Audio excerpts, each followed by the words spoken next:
ये टैरिफ भाई मोबाइल नीचे करना करो ना। भारी पड़ रहा है। टैरिफ क्यों लगे ये भी हम अच्छी तरह से जानते हैं। बंद करो यार।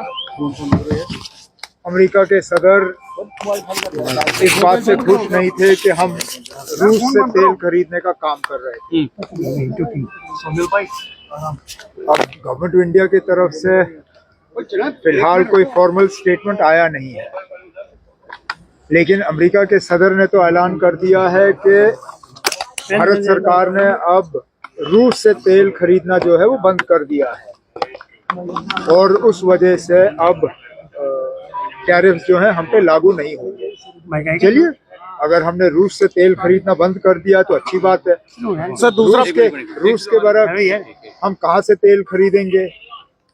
क्या उनसे तेल खरीदने का नतीजा ये होगा कि हमारी पेट्रोल और डीजल की कीमतें जो है वो बढ़ जाएंगी? इसके लिए हमें इंतजार करना पड़ेगा। लेकिन जहाँ तक टैरिफ्स को कम करने से हमारे एक्सपोर्ट्स को फायदा होगा, ये एक अच्छा स्टेप है, क्योंकि हमारे कई सारे एक्सपोर्टर्स जो हैं वो बहुत ही ज़्यादा मुश्किल का सामना कर रहे थे। कुछों को तो लग रहा था कि उनको अब काम धंधा बंद करना पड़ेगा। अब टैरिफ्स कम हो गए हैं, उम्मीद की जाती है कि उनका धंधा जो है दोबारा पाकिस्तान ने T20 खेलने से मना किया, बाइकआउट। मैंने हमेशा कहा है ना, स्पोर्ट्स और पॉलिटिक्स को हम जब जोड़ते हैं तो यही होता है। हमने स्पोर्ट्स और पॉलिटिक्स जो है उनमें अब हमने फर्क करना ही बंद कर दिया है। अब हम लोग ना बार बार आप लोग मीडिया के जरिए जब हिंदुस्तान और पाकिस्तान का मैच होता है आप उसको जंग के तौर पे पेश करते हो, आप उसको कभी नॉर्मल मैच की तरह जो है कवर करते ही नहीं हो। बाकी मुल्कों के खिलाफ जब हम खेलते हैं तो उसका आप लोग नोटिस नहीं लेते हो। जब पाकिस्तान के खिलाफ हम खेलते हैं तो उसको बहुत बड़ा चढ़ा के पेश किया जाता है, तब जाके जो है इस तरह के हालात बनते हैं। सर हरासमेंट के नहीं बनना चाहिए था। अब चलिए, इस वर्ल्ड कप में वो हिस्सा ले रहे हैं, लेकिन हमारे खिलाफ नहीं खेलेंगे। सर हरासमेंट नहीं है। मैंने north zone chief ministers conference में भी इस हवाले से बात की थी।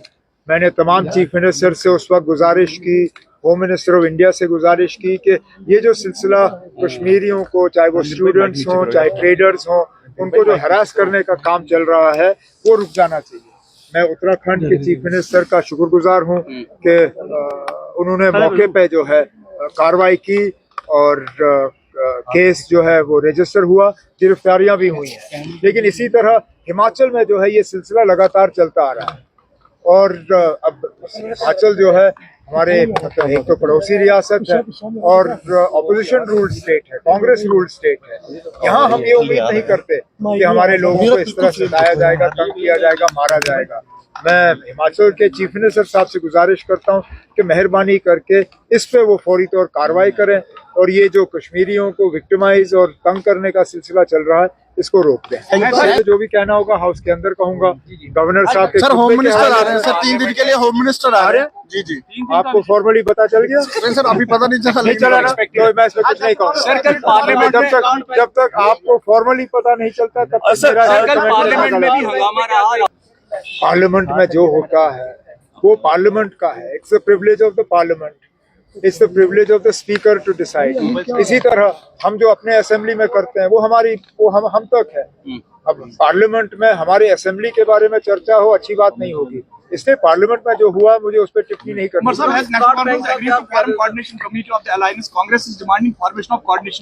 अब ये आप नेशनल कॉन्फ्रेंस के सदर से बात करिए ना। मैं जम्मू कश्मीर का चीफ मिनिस्टर हूँ, नेशनल कॉन्फ्रेंस का प्रेसिडेंट नहीं। आप नेशनल कॉन्फ्रेंस के प्रेसिडेंट फारूक अब्दुल्ला साहब से मिल लीजिए, उनसे पूछ लीजिए इस पे क्या पेश रफ्त हुआ। ठीक है, थैंक यू।